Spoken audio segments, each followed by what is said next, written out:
Hey everyone, this is Witcher the Wizard, and I'm here again for the Twin Flames, the Twin Within energy report for this week of April 7th through April 13th. And as usual, I'm pulling one card for the feminine energy within us all, and one card for the masculine energy within us all. And then I'm going to tie those two together with an oracle card. Of course, the twin within, that's the part of us that we're not looking at. It's our shadow side. It's the part of us that we need to come into union with in order to lead a meaningful, joyful life and to have any kind of meaning in this world, any kind of meaningful relationships.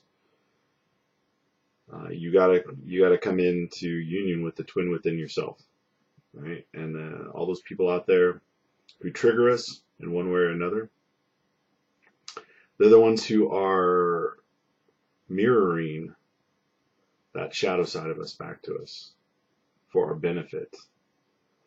And that person you think is your twin is the greatest mirror. They are your greatest mirror, mirroring all that you need to heal within yourself back to you so that you can heal and you can go on to have a great loving relationship with yourself. And once you can actually do that, a great loving relationship with somebody else, whoever that is. Right? And so for the first card, the feminine card for this week, we have what I consider to be the most important card in the entire deck. It's the Queen of Cups. And why do I think the Queen of Cups is the most important card in the entire deck? Well, it's all about self-love. If you don't love yourself, you can't love anything else. You can't love anybody else. You can't love anything else. No matter how much you think you can, you cannot. You won't really be loving them. You'll be needing them. You'll be all codependent. It's going to be something you're needing because you don't love yourself. You're going to have a big hole in yourself. That part of you and that area of you that you don't love. And the Queen of Cups, even more, more important than the King of Cups. The Queen of Cups is all about mastering that self-love.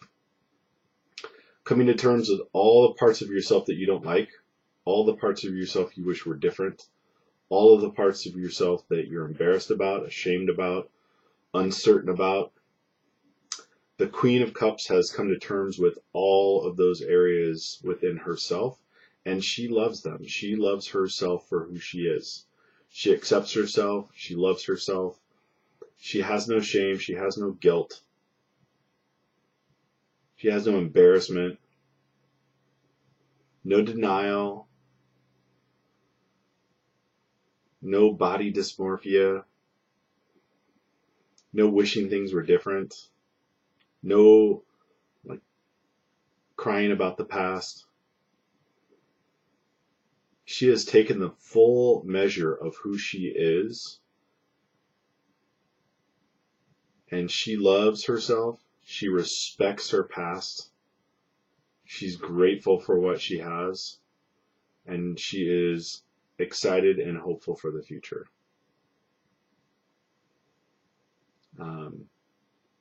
She respects her past. No part of her past is something that needs to be changed because she understands the value.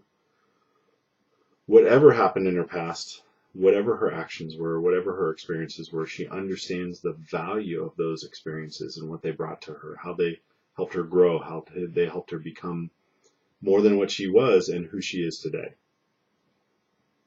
She is in full alignment with who she is. The choices that she's made, the experiences that she's had, the knowledge that she's gained, everything.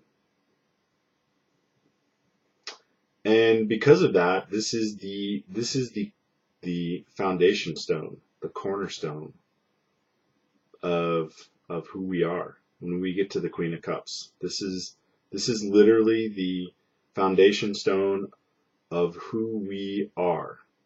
But until you get to this, it's going to be a house of cards, right? Without that foundation stone, you will never be able to build anything of stability. That's why it's the most important card in the entire deck, the Queen of Cups. The mastery of your own self-love. Everything in your life worth doing is founded and aligned with your self-love.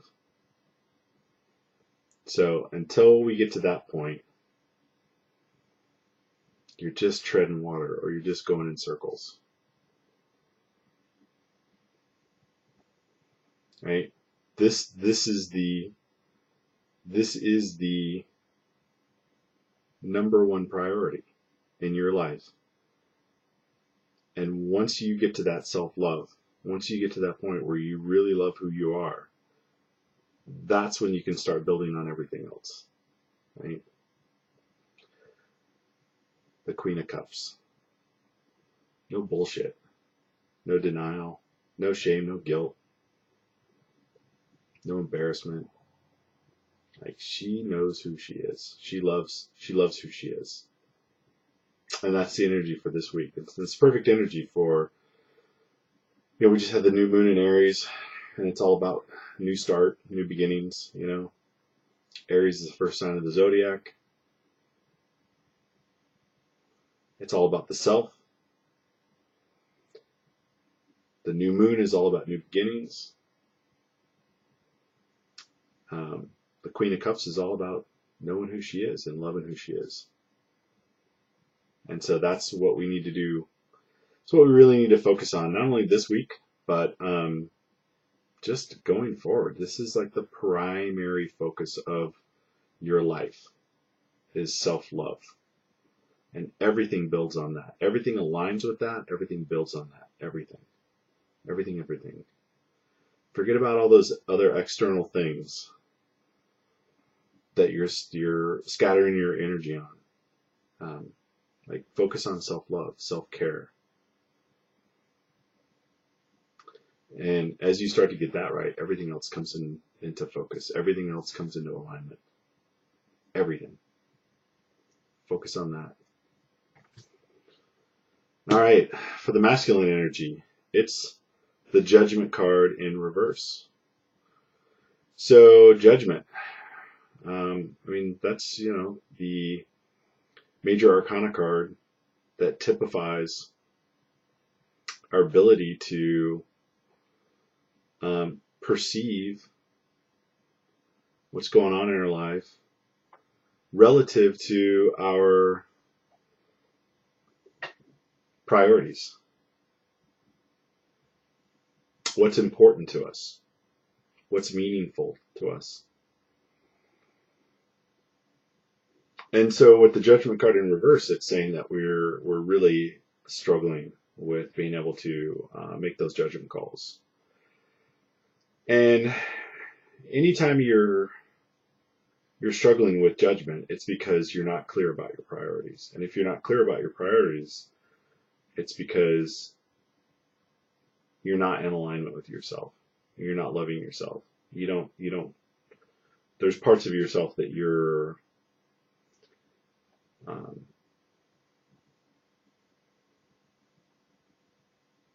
rejecting, right? Because there's some fear or guilt or shame or embarrassment or denial about a part of yourself. And it goes back to that self-love. Know thyself, right? Plato said that the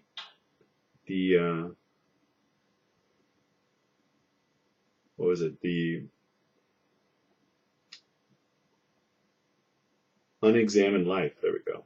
The unexamined life is not worth living. And the reason to examine your life is to love yourself. To really understand who you are. And when you really understand who you are, you will love yourself.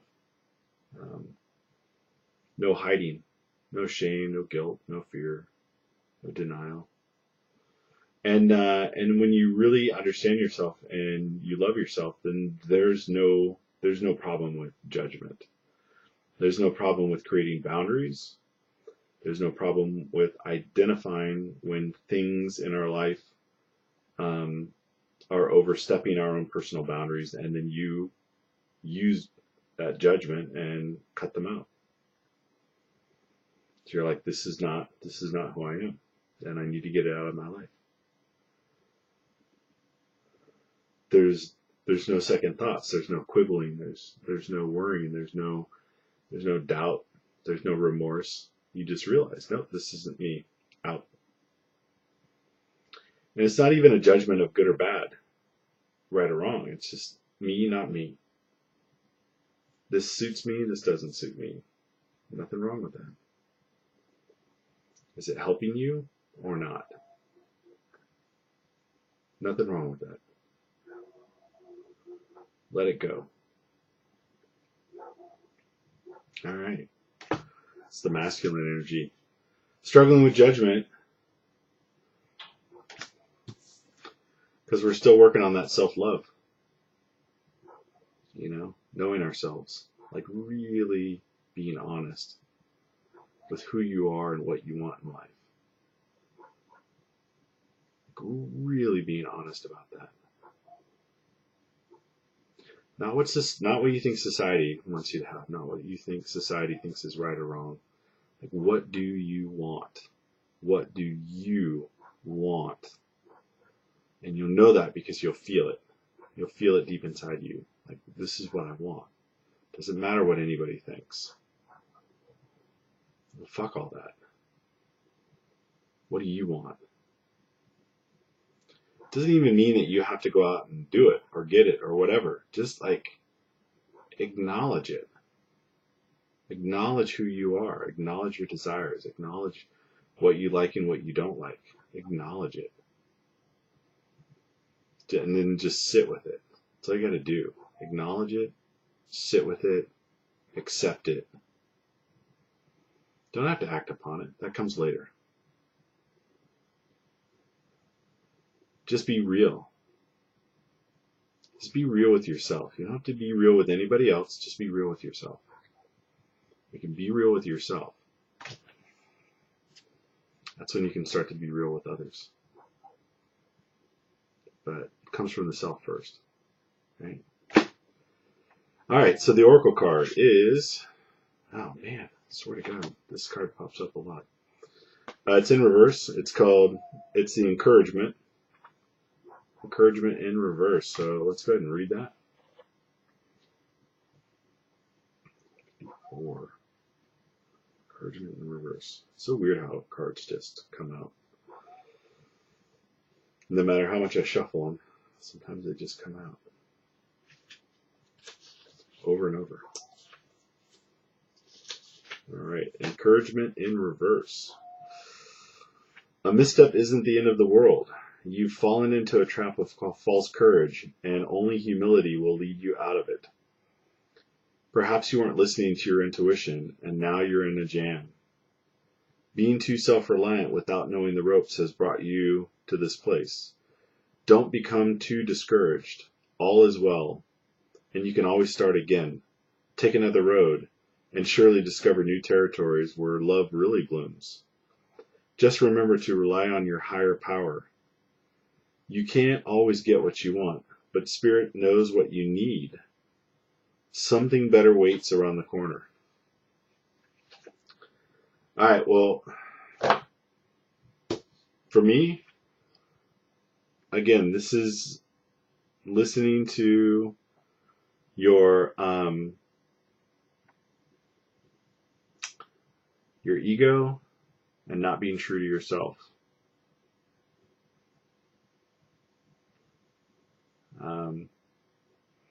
And when you are true to yourself, when you're really, really willing to acknowledge and accept who you are deep inside, you will get connected to your higher self much faster, much more strongly.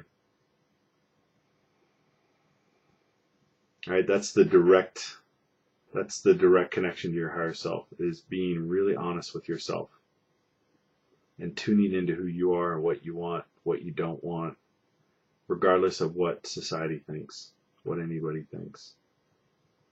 Like, tuning into that gets you connected to your higher self. When you get connected to your higher self, you're much less likely to make these missteps. You'll just have that internal guidance. You'll know the direction to go. You'll know what to do and what to say, and who to interact with, and So those are the cards for this week. I hope you're all doing well. I hope the new moon has treated you well, and that you're working on starting something new in your life. I mean, honestly, this really, to me, feels like it's the beginning of our new self, our new life, our new us. We've all been working through a lot of things since 2012, and of course we're all on different paths, different timelines. But man, this just really feels like a time to step into that new energy, that new way of doing things, that new way of thinking, throwing out all the old ways that we used to do things, all the old ways that we used to think about ourselves, and what's right, what's wrong, what's appropriate, and just really step into that newness. And you don't have to go out and shove it in everyone's face. Just start with yourself, right? Start with being real to yourself. It's just acknowledging it to yourself. Looking in the mirror and say, "Yeah, that's who I am. This is me. This is what's important to me. This is what I really want in life." You don't even have to worry about how that's going to happen. Just say, "This is me. This is what I want. This is my true self. This is what makes me happy. This is what makes me excited about life. This is where my true interests lie." Just say that to yourself. And before you know it, things will just kind of start working out. Things will you'll get an idea about, oh wait, this is how I could make this happen. Or you'll have a conversation with somebody. Things will open up for you. Just start acknowledging it to yourself. Don't worry about going out and telling everybody else. Don't have to do that. That's super scary. Just, it's scary enough to just say it to yourself. This is who I am. This is what I like. This is what I love. This is what I want to be. So, have a great week. Be safe. Be happy. Comments are always welcome. Hope you're all well. And we'll talk to you next Sunday. Bye.